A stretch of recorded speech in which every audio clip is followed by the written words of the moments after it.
let's talk meditation.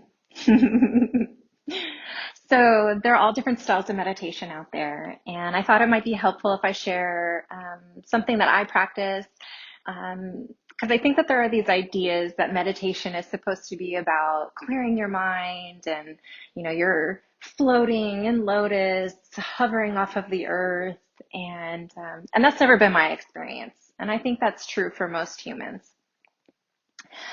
So the style of meditation that I practice is mindfulness meditation.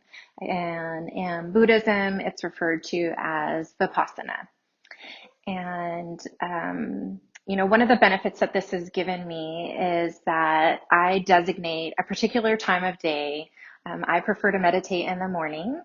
And it gives my brain it's kind of conditioned my brain to know, okay, we sit at this time every day, and all of the crazy thoughts that I have that come up, this is the time for that. And then it's freed up my mind during the day. So that's not to say that stress or anxiety or fear, or any other emotion doesn't come up during my day. But it helps, and it has made it more manageable. Again, because my mind knows this is when we focus on this problem. And it does make it easier to let go of those things when something does come up during the day. So I'm going to kind of share 3 different little options for a mindfulness meditation. So one of the first things that you can do is, and probably the most common, is focusing on the breath. So focusing on the breath. And that might look like, the eyes are closed, or you have a soft gaze in front of you, and you're just focusing on breath coming in and out of the body. And then inevitably, the mind will have something that it wants to think about. And so when that thought comes in, just acknowledging that thought, and then when you remember, you come back to the breath. Instead of focusing on the breath, another might be just scanning the physical sensations of the body. And you can kind of do a scan just from the soles of the feet, come all the way up to the crown of the head, and then come back down, and then come back up, and then come back down. So that's another option.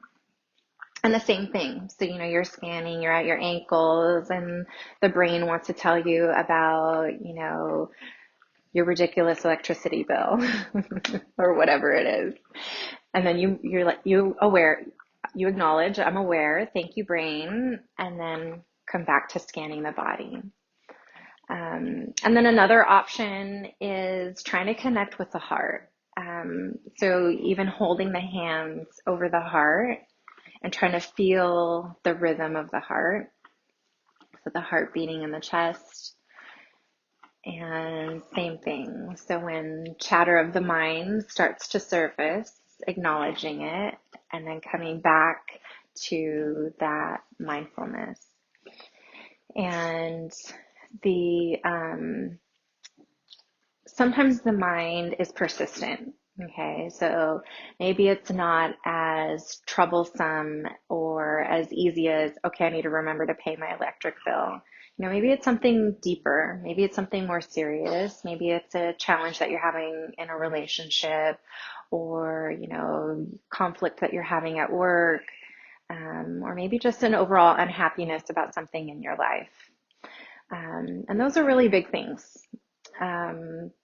So allowing the mind to bring it up. And then if you try that practice where, okay, I've acknowledged this thing has come up, I've come back to my breath, and this thing resurfaces. And sometimes allowing yourself to be curious about it. So looking at it almost like an outsider, not judgment, and just being curious. So what is this about? What is this feeling about? Why do I feel this way? What does this mean? What would it be like if I didn't feel this way? Um, where is this problem coming from? Um, just kind of going through these little like curiosities, just continue to ask why and just chase that why. Keep going, keep going, keep going.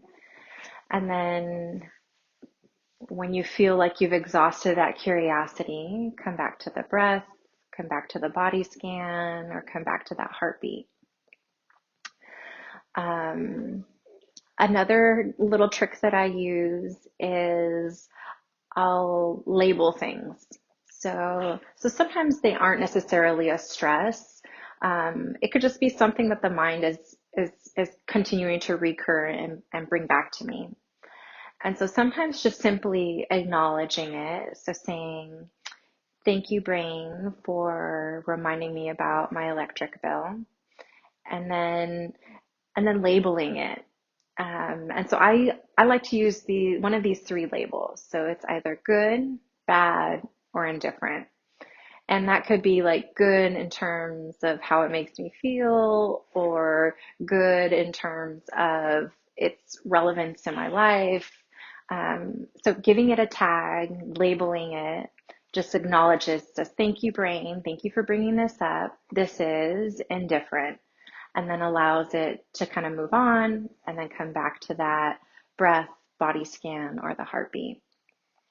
So those are a few different options. Meditation has never been about clearing the mind for me. But there are lots of really great benefits of meditation.